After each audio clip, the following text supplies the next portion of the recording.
दोस्तों, आज की कहानी है बहू तो घर की सभी साथ लेकर क्यों जाती हैं अगर जमाई सा आ गए तो। दोस्तों, कहानी शुरू करने से पहले अगर आपने हमारे चैनल को सब्सक्राइब नहीं किया है तो सब्सक्राइब कर लीजिए ताकि आपके पास पहुंचे हर नया वीडियो। बहू ठीक हूँ मैं तो मेरी फिक्र छोड़ जवाईसा के आने की तैयारी कर। कितने दिनों बाद आ रहे हैं वो। माँ, मैंने सारी तैयारी कर ली है और अभी उनके आने में बहुत समय है।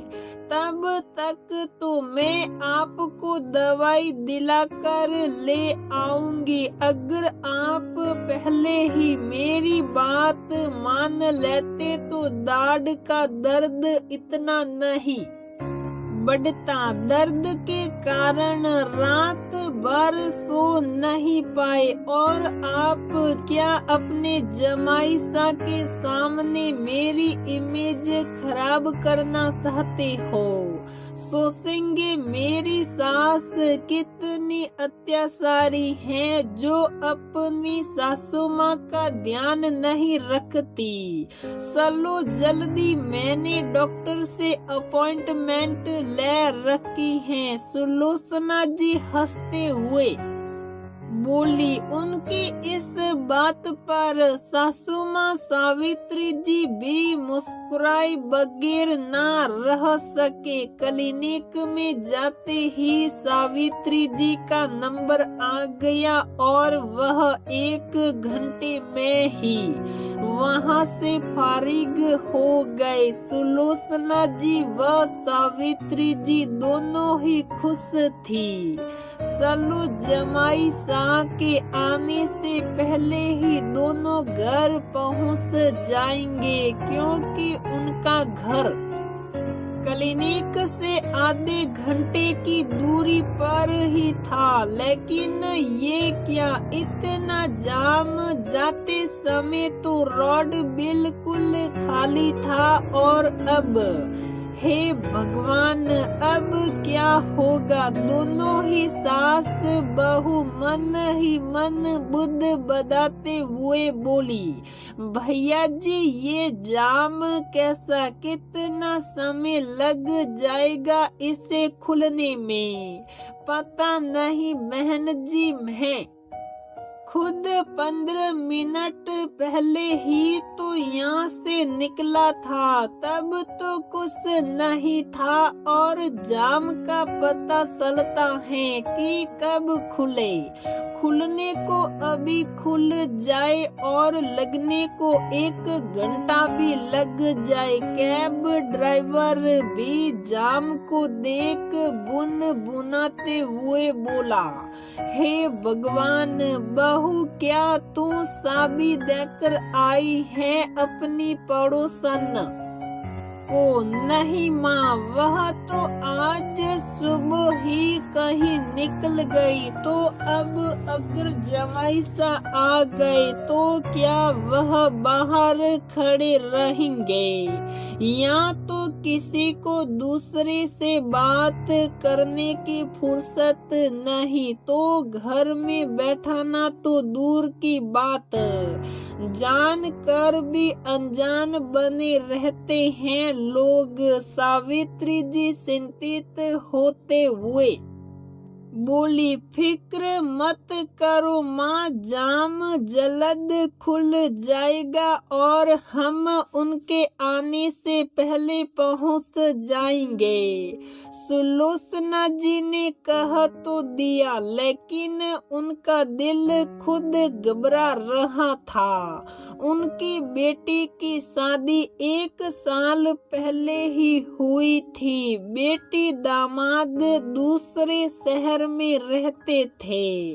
आज उनके दामाद अपने ऑफिस के काम के सिलसिले में यहाँ आ रहे थे। जब सुलोचना जी को पता चला तो उन्होंने जिद कर 1-2 घंटे के लिए उन्हें बुलाया था, लेकिन उन्हें क्या पता था कि ऐसा कुछ हो जाएगा। वह अपनी मीटिंग खत्म कर 2 बजे तक उनके घर आने वाले थे और अब 1 बज रहा था। सुलोचना जी लगभग 20 सालों से इस सोसाइटी में रह रही थी। इतने सालों में जान पहचान तो सबसे हो गई थी और 1-2 पड़ोसी से तो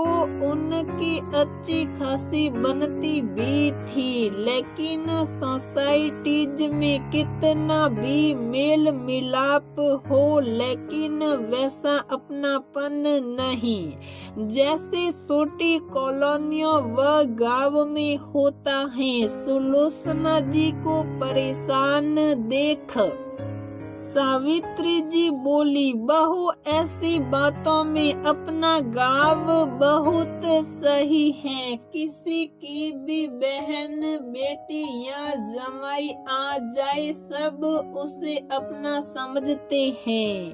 परिवार वालों को तो पता ही नहीं चलता, आस पड़ोस वाले ही इतनी खातिरदारी कर देते हैं। तेरे ससुर तो जब भी मेरे मायके आते तो उन्हें हमारे घर तक पहुंचने में ही 2-3 घंटे लग जाते थे। गली मोहल्ले में बैठे सभी लोग कितने प्यार से उनका स्वागत करते और चाय तो उस समय होती नहीं थी। दूध पिया या मिठाई खिला आगे जाने देते।